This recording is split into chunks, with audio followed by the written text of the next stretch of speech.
Talked to this girl on Tinder. We decided to go out to dinner. This girl is beautiful. We had a great time. I thought she was perfect. But the next few days when I tried to text her, she was either really short with me or she didn't respond at all. So I assumed that she just wasn't feeling it. Which is fine. I mean, I get it. Then a couple weeks go by and she texts me like, I miss you so much. We should hang out tonight. But the next day, same thing happens. If I try to text her, she's either short with me or she doesn't respond at all. Then a couple weeks later, the same thing happens. I'm pretty onto her, but I was like, well, I got nothing else to do. So we go out to dinner again.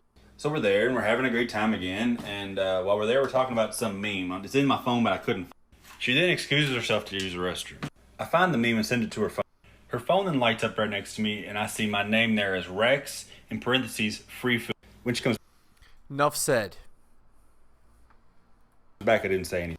But when the waitress brought the checks, I said, we need to split these up. The girl looked at me like I was on fire. I said, I guess I'm not free food anymore, huh? So, this is the state of 2022 dating. If you agree to go on a $200 dinner date, the girl's going to put your name in her phone as free food. She's not going to respect it. She's not going to appreciate it. She's not going to like it. She's going to use you and then come back when she needs you for the same benefit you provided before. To her, you're just a utility that she can use and discard when she doesn't need it later, while she goes and sleeps with Chad. So don't be that guy. This guy learned the hard way, but again, it's a lesson you only need to learn once, right? Once you've done that, that's it. There's no need to go on another date like this. You know exactly what's going on. By the way, guys, this is the MGTO compilation from 21 Studios. Check them out if you like it.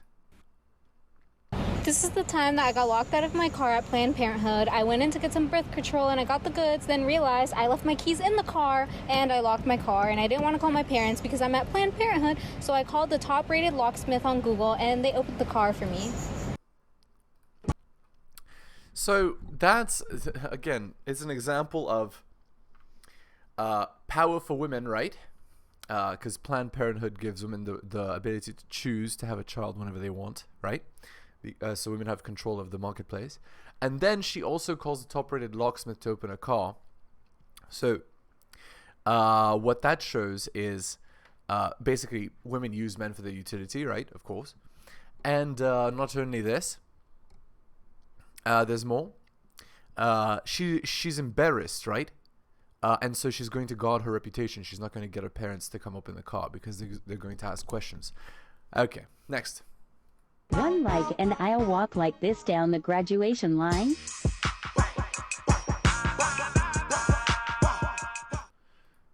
So classy.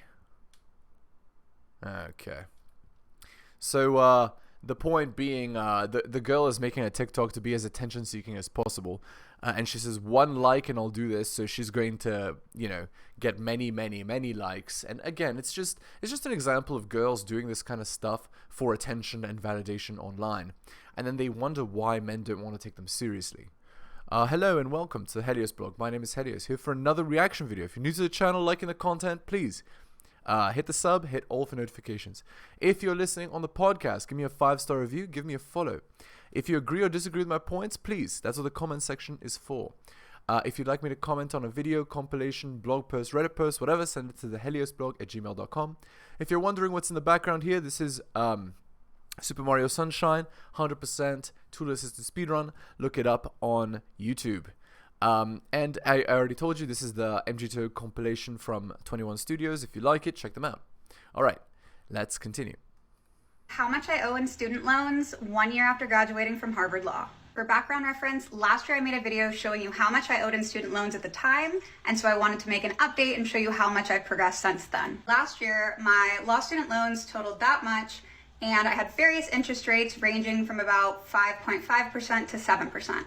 Since that video, I've refinanced my student loans and now pay 3.57% interest. Since I graduated, I've also been paying more than the monthly minimum requirement, but I'll show you what my normal monthly payment would be as well. Those two bigger numbers are the amount I still owe, the $60,000 and the $138,000 number, for a total I will put in the text. Those numbers combined are my minimum monthly payment. Minimum monthly payment.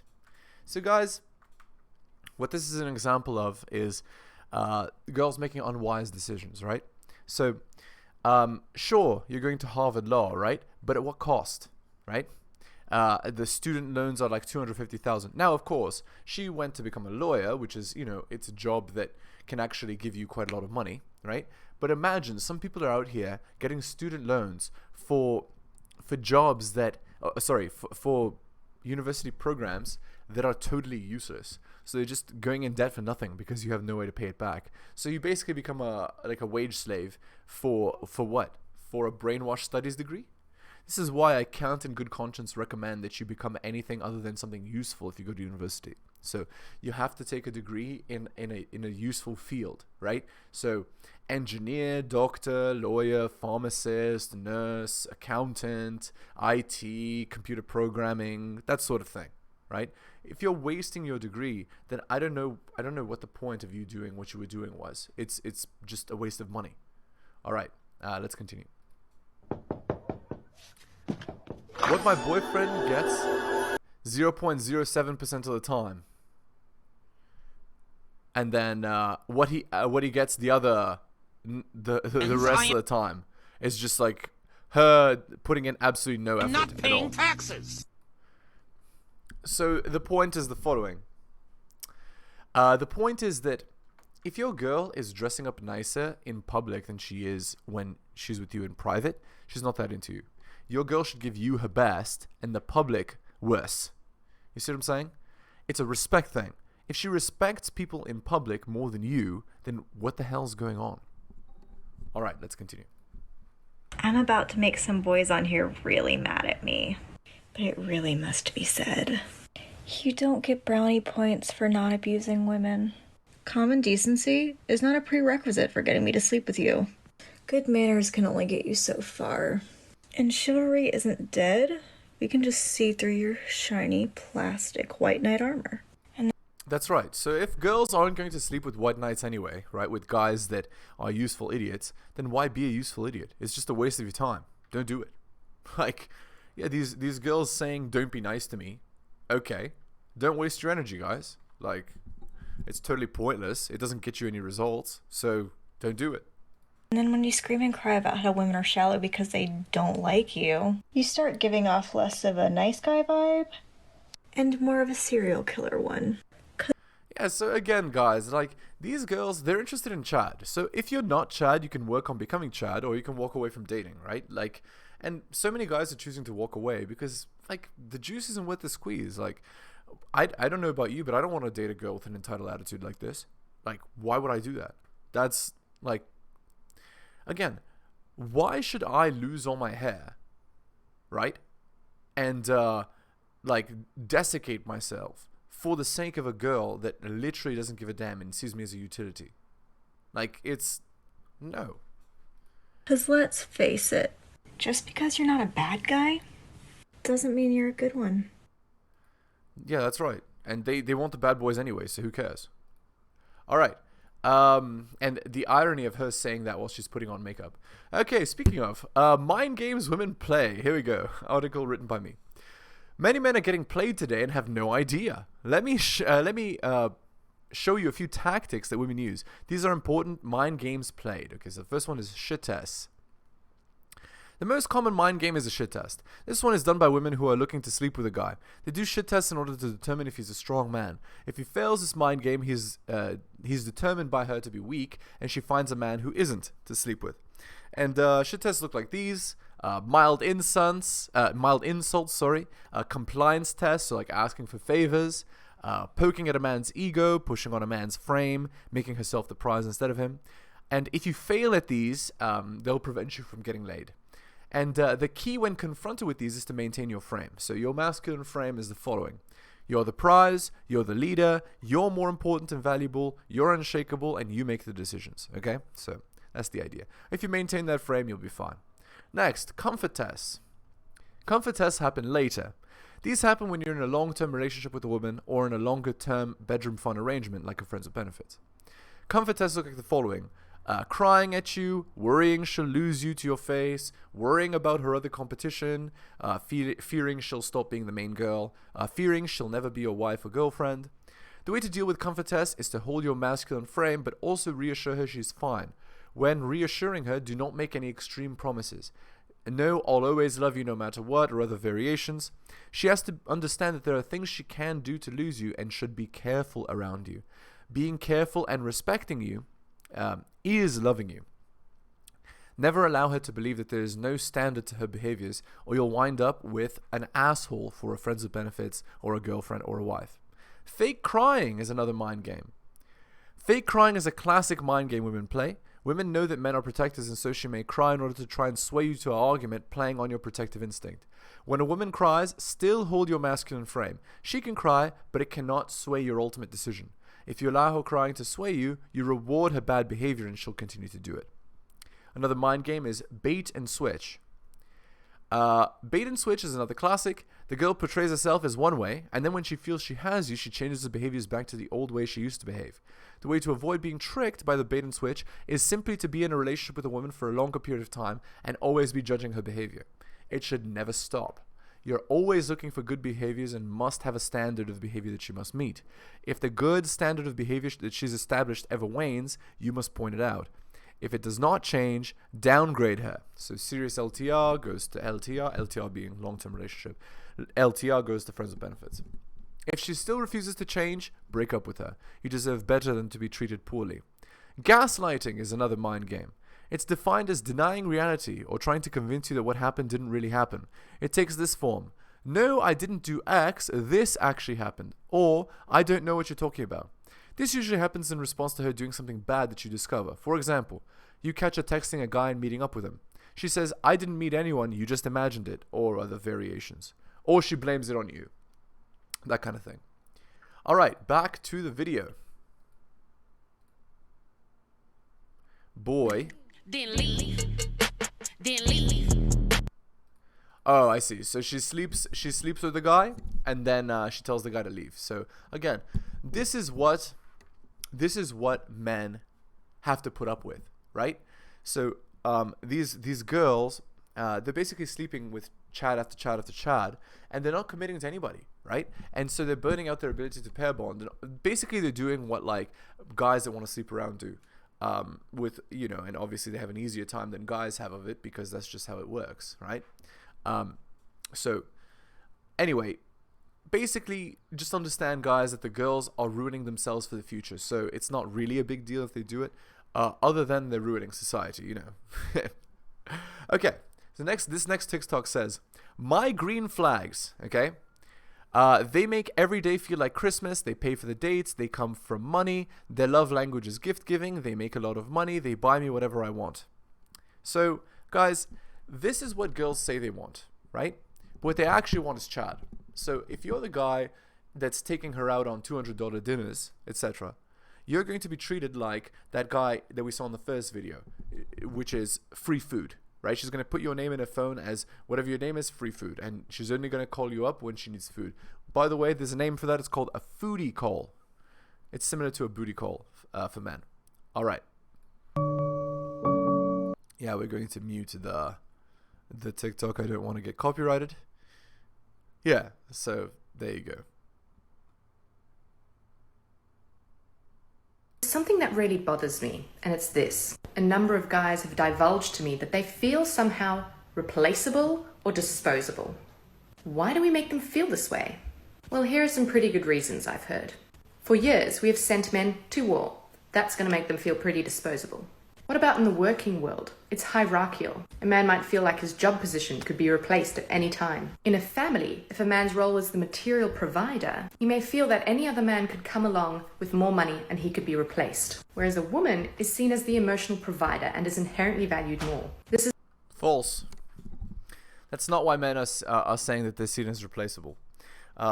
She's pointing out like societal things.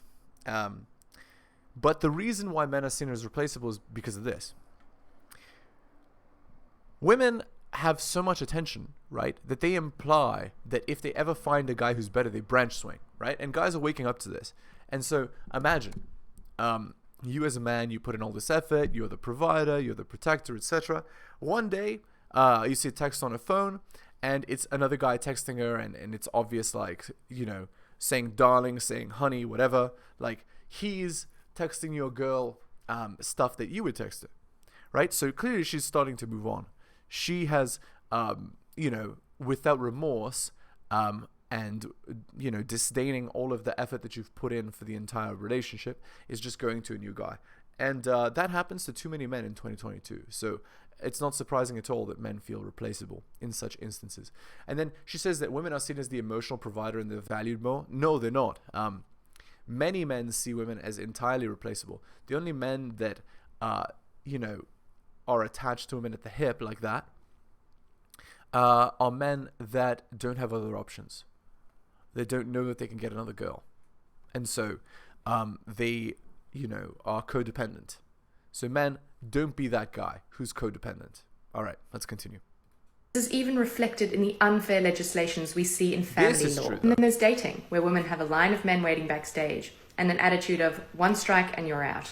So where does that leave our men? Feeling disposable and replaceable, which is just ridiculously unfair. Oh, and there's more. Men that feel disposable like this, right? Before, they would still try to get into relationships and marriages and stuff, right? Nowadays, they've stopped. So these men are literally walking away. 6 out of 1,000, that's the marriage rate in 2022. Like, men are just not getting married anymore. And it's not surprising because they're treated so disdainfully. What is the point? That's their attitude. All right, let's go to the fake Tinder profile. So again, guys, you can just Google these. That's what I did. And again, yes, they're fake, but the most important thing is that we can learn even from these fake ones because, girls, they Google them and then they just copy them, right? But not only this, it says something about the nature of girls in online dating, okay? So this girl here, she's 20, she's a student, and her current relationship status is made dinner for two, ate both. So she's very single. So the idea is that at 20, the girl's not interested in a long-term relationship. You see what I'm saying? She's interested in short-term hookups, and that's why her current relationship status is totally single. You see what I'm saying? There's a lot implied in these, even if they're short statements. All right, let's go back to the video. This is why swimming is the best first date.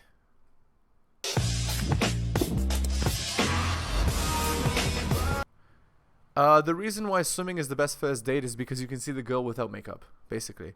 And she could totally fake her appearance. Decided to DM the top 10 I decided to DM the top 10 contestants from season 16 of The Bachelorette. So these are all the guys on Snapchat. Oh no, she actually DM'd the top 10 contestants from season 10. And here's how it went.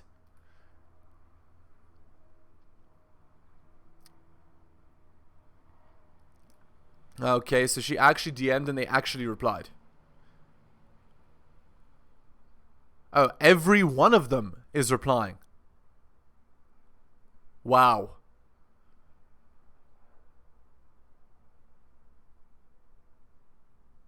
So she DM'd every single one of the runners-up and each of them replied. So let me explain what that shows, okay? So if you were to DM like Rihanna or whatever, you wouldn't get a response from them. They would totally ignore you. Or, her PR team would reply, whatever. That's not the case for girls who are 18 to 23 DMing these high value guys. These girls, they do get a response. And here's what will happen. Those guys will sleep with them. Those guys will, show them a good time. And they'll never commit, right?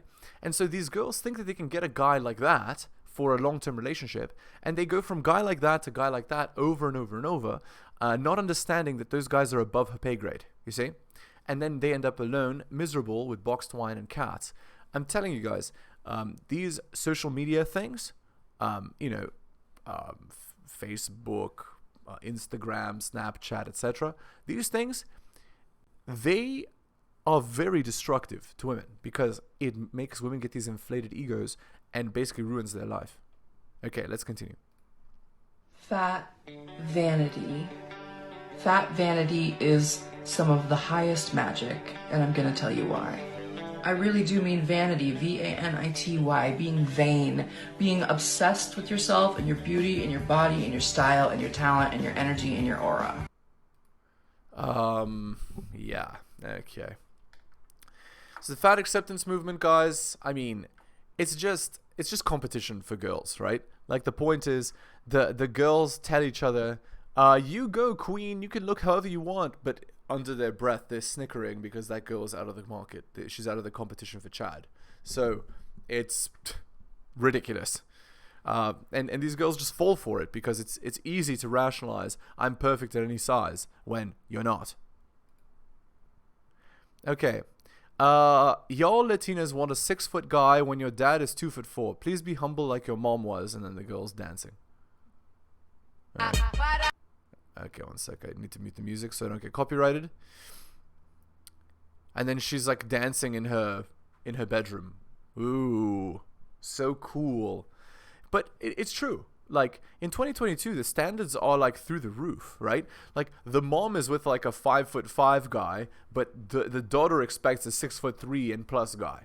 Like, it's like utterly ridiculous.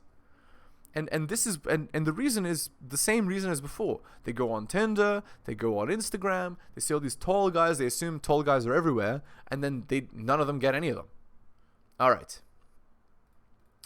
Now onto the article. 10 harmful myths about people with bipolar disorder. Okay. Myth 1, if you're really moody, you're probably bipolar. Oh, and why would I be covering this? Because a lot of girls, what they do is they use these psychological disorders as excuses for their bad behavior. So learn how to point out these myths. That's the idea. Okay, myth 1, if you're really moody, you're probably bipolar. The mood episodes that happen with bipolar far exceed your normal ups and downs. To warrant a diagnosis, the symptoms must be a clear departure from someone's typical reality or baseline. The disorder impacts more than just mood. For example, it can impact someone's behavior, the ability to keep up with responsibilities and daily tasks, and even their will to live. People with bipolar can experience psychosis, delusions, etc. The complete upheaval I experienced from feeling severely depressed and agitated for an entire year of my life was more than just a mood swing, it was a medical crisis. When we suggest that bipolar disorder is as simple as being moody, we trivialize the real struggle that people with the disorder go through. We should never undermine the seriousness of mental illness. I agree entirely that these girls use mental illness as an excuse to gain power over men, right? And gain control over their behavior, I think is egregious. I think it's really shameful. Number 2, people with bipolar disorder are violent and create a lot of problems for society. This is a myth. Well, so far my greatest offense has been a parking ticket. The reality is folks with mental illness are more likely to be victims than perpetrators. But mainstream media really doesn't like people with this disorder. Okay. Myth 3, you actually aren't bipolar unless you're completely dysfunctional. When I revealed my diagnosis, many of them were shocked. They had always seen me as high functioning. This directly contradicted their idea of what someone with bipolar looks like. The reality is many people have to cope or hide the symptoms. Some of the manic and hypomanic symptoms can even masquerade as someone being functional, even highly functional.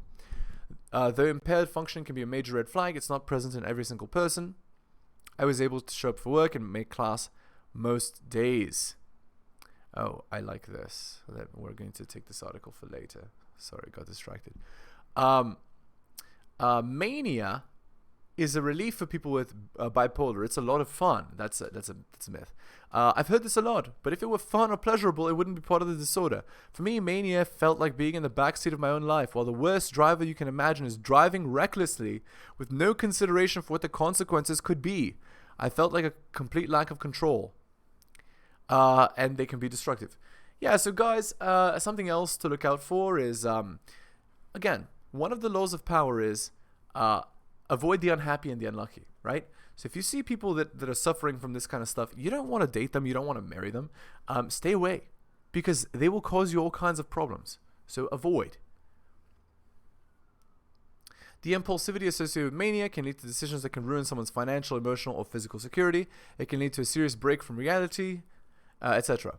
Myth 5, only certain kinds of people are bipolar. There's no singular type of person. It can be found anywhere, regardless of all of the stuff, race, gender, etc. The idea that only a certain kind of person has bipolar is false. Of course, this is true. This is why I said avoid the unhappy and the unlucky. People with bipolar are all psychotic. Myth 6. Some severe cases of bipolar do involve psychotic symptoms, but bipolar describes a vast spectrum of experiences. No two people with bipolar will experience it exactly the same way.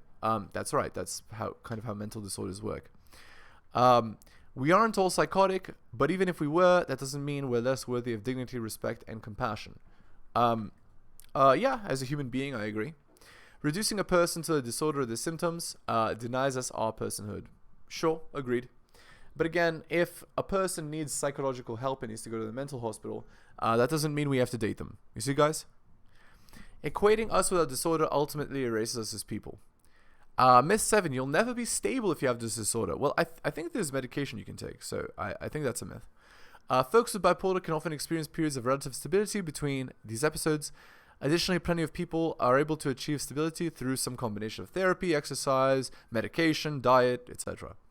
In other words, stability isn't something that we've never experienced, and assuming that you can't do it is insulting. I agree.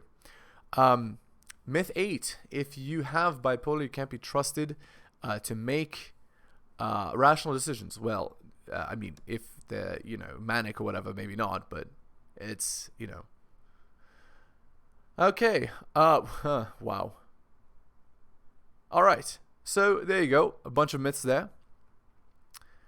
Next, I think we're going to end the video. So again, guys, if you're new to the channel, liking the content, please hit the sub, hit all for notifications. If you agree or disagree with my points, use the comment box. That's what it's for. If you're listening on the podcast, give me a 5-star review, give me a follow. Again, guys, thank you so much for taking the time out of your busy day to watch my videos. I especially appreciate it if you listened till the end.